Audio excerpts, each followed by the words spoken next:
Hello, and welcome to an adventure like no other. Far more than what you have known, there is something far more to be known than you can ever know. And it is all about you, the real you, your real awareness with your intuitive senses. You were never taught that the real you, your real awareness, is operating 5 bodies in cause and effect, restricting creation. You have been taught to think that you are only a one-dimensional human person, with a mind and emotions, and with a very short lifespan on this planet Earth. More than what your mind can grasp is your intuitive senses that can be opened to see beyond all your restrictions. You have always had an opening to see beyond what you have known, and this has been purposely kept from you, and this is where you have heard rumors and stories about your nightly dreams. Your so-called dreams is your opening to your intuitive senses that will allow you, the personal you, to excel beyond what you have previously known.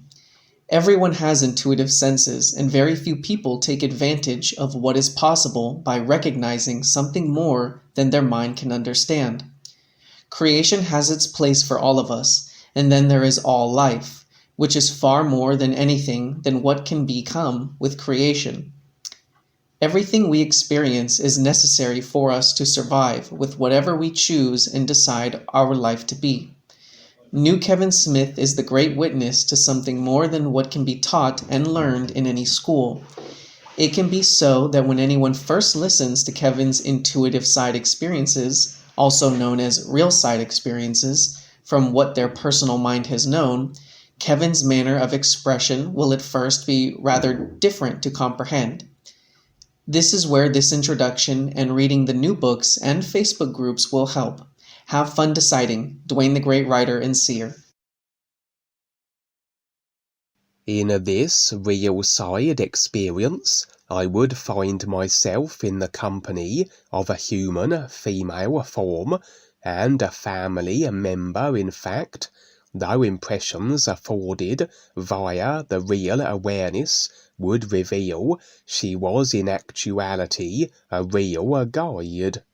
The guides, if not assuming their standard iconic forms as depicted in Ava's pictures and the new book covers, in my real side experiences, and indeed those of others, have a tendency to operate in the outer guises of family members, especially older siblings and parental figures.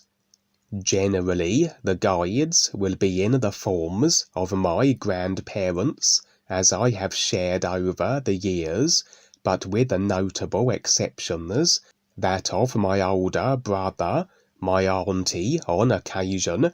and indeed the particular female family member form the guide chose to adopt in this experience would be a distant relative.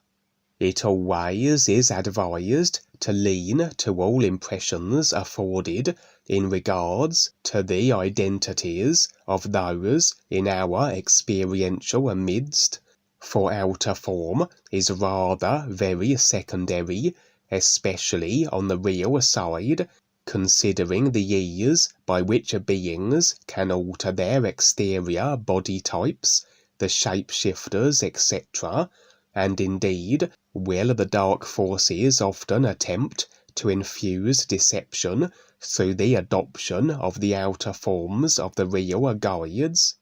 The real awareness that is part of the isness everything a reality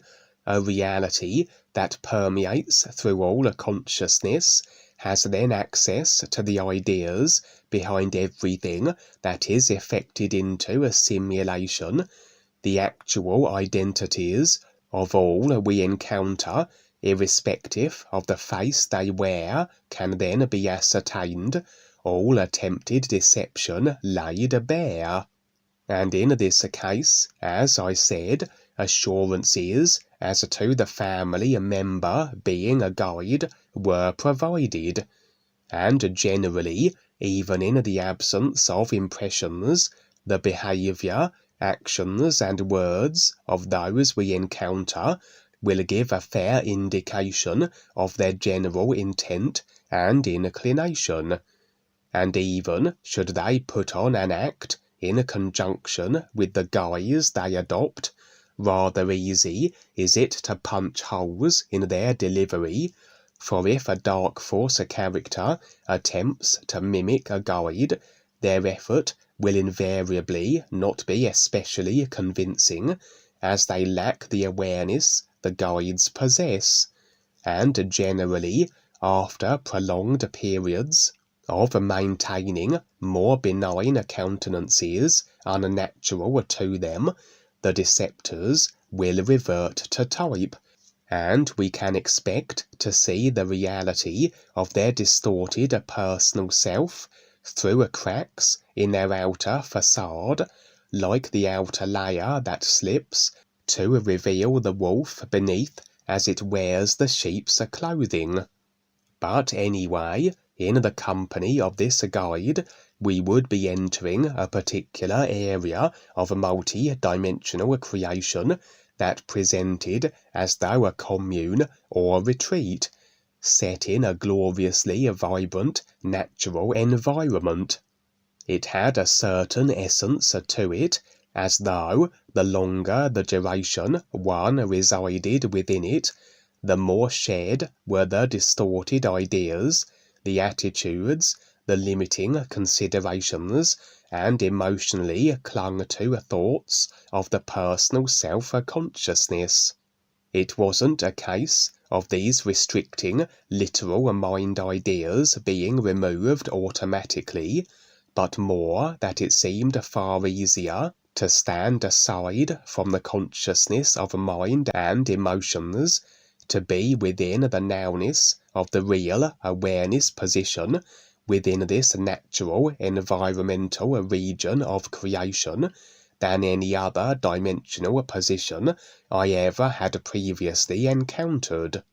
I was reminded of DUANE's accounts of transitioning through the life levels in his new books, and where he would be discarding each body vehicle sheath as though an item of clothing as he proceeded, and where with every body vehicle he was liberated from, so the associated mechanics and ideas, that of emotion, thought, etc., were no longer present,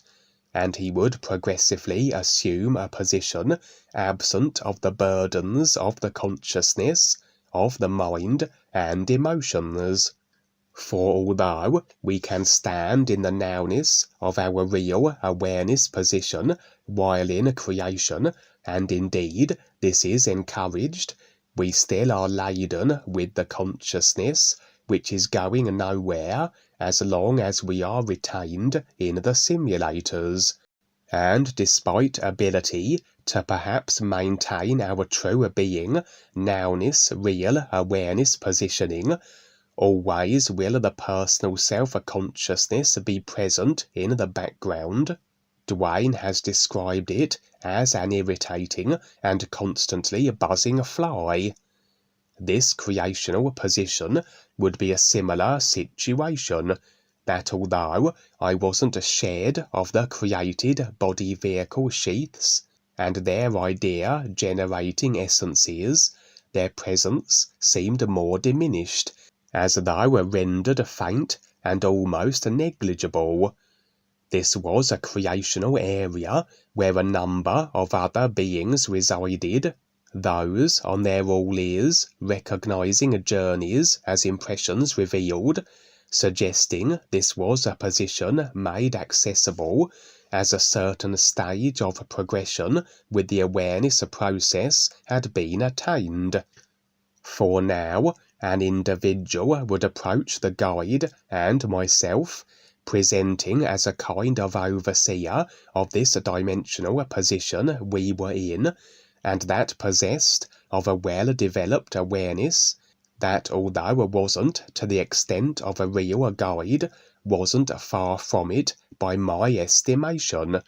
He was a male, human in appearance, of a relatively short stature, and of a darker skin coloration. He had been expecting me seemingly, the guide had led me here, and as I explored my immediate surroundings, the guide would engage the overseer in conversation. As it transpired, I had taken on a particular ailment of malaise during my real side activities that seemingly I had difficulty in releasing. This has been a common theme of my real side experiences over the years.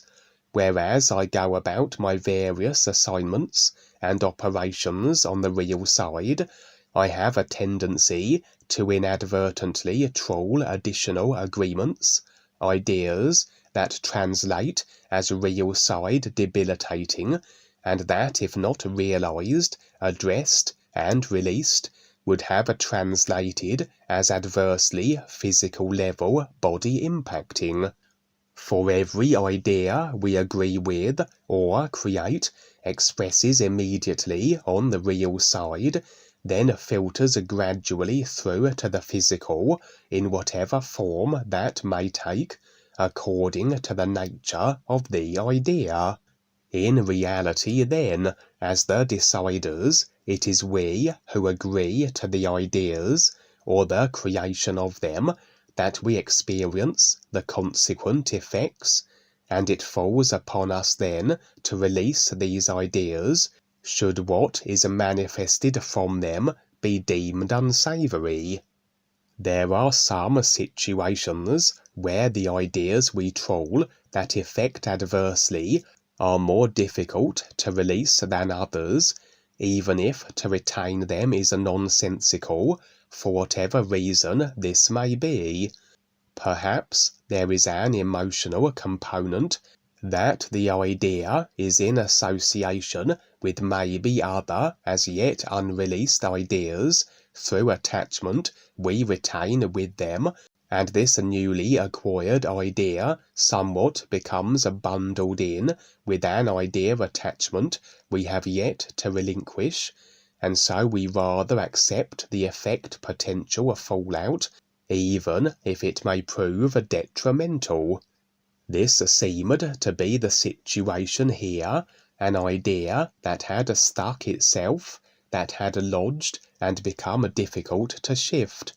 and perhaps, being in a creational position where due to its nature there is a greater ease by which one can be aside from the consciousness of personal self, was more conducive in facilitating the ability to see the sense in releasing what was a restricting idea, despite what attachment was applied emotionally with it.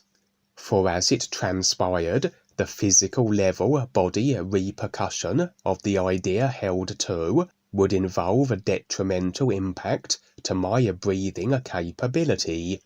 The idea adversely affecting the area around the eyes and nose that would manifest in this respiratory limiting fashion. And indeed, the overseer had rather the developed ability where removing of idea restrictions from others was concerned, another being with the skills to effectively alter the consciousness of others, which is a trait I have encountered with other individuals before on the real side, especially among those with greater awareness. But ultimately, as the decider, regardless of his skills or the dimensional position I was within, it was I who must choose for the idea to be relinquished, despite its emotional component that had my retaining attachment with it. The overseer would lead me to a particular area of the dimensional environment which served as a commune for those awareness becoming, for indeed he would mention that Ava was one of those in residence there, and he would proceed to take me through a process.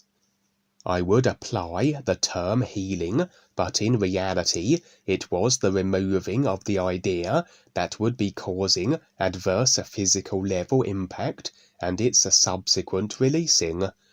Unfortunately, it seemed he was unable, not through any inadequacy on his part, but as he would explain to me, I simply wasn't willing to allow the idea's release at that moment. However, he would determine that given a time, so-called, I would see the sense in doing so, and more likely would I release the idea within the dimensional position we were in that allowed for ease of standing aside from consciousness. Thus he suggested that as I had rather earned my ability to be positioned in this dimensional position, that prudent would it be to remain there for the duration required, that I would be able to recognize fully the sense in releasing the idea, and I would be assigned a room and would be agreeable to do as he recommended.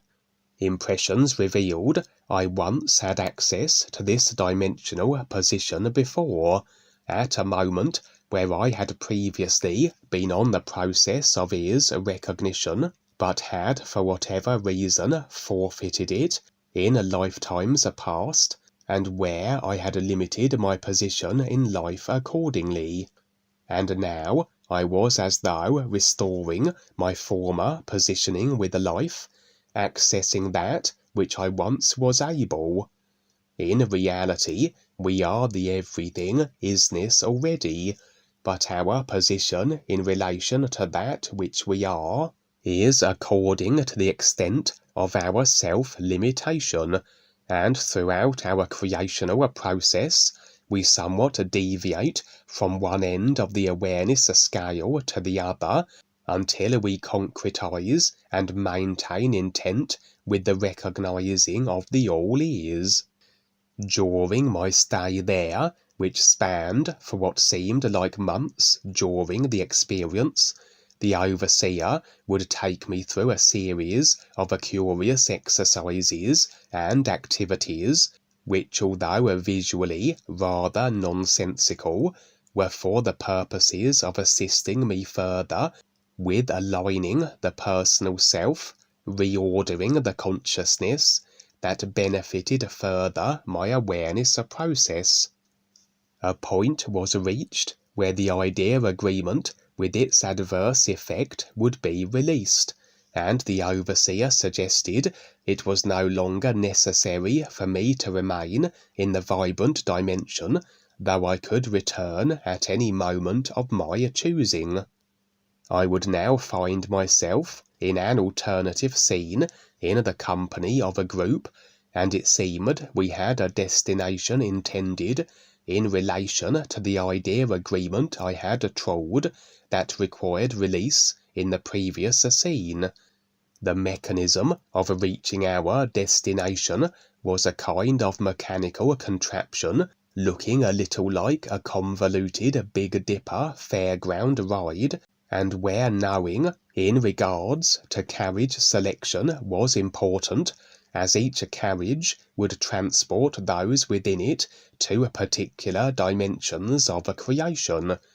Just another consciousness-decided means of multi-dimensional travel, much like the portals, and where the group and I would be making use of it, as this was the consciousness-decided means by which the reaching of what impressions revealed was a rather forgotten and generally inaccessible region of creation was possible. Before we could enter the required carriage, we would be beset upon by a group of ill-intended assailants. They seemed to represent the minions of whatever it was that lurked in the creational and long-forgotten area of creation we were intending to access. Some being or other that was in association with the idea taint I had previously taken on. Impression suggested a prior confrontation with this being that hadn't proceeded ideally as I would have liked, as during which an idea agreement was inadvertently secured that disabled my ability to execute an objective that required my engaging with him.